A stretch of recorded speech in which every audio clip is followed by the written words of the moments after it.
Hello সবাইকে। আজকে বছরের শেষ দিন, যেটাকে বলা হয় 31st নাইট। তো বের হইলাম রোম সিটিতে।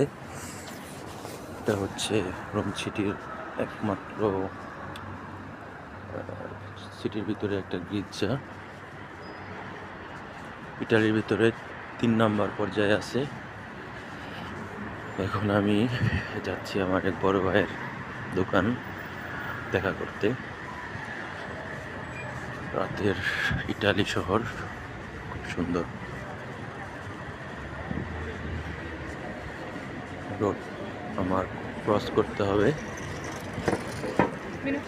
এখানে রেড চিহ্ন, গ্রিন চিহ্ন আসলে আমি পার হব। এদিক দিয়ে হচ্ছে তার দোকানটা।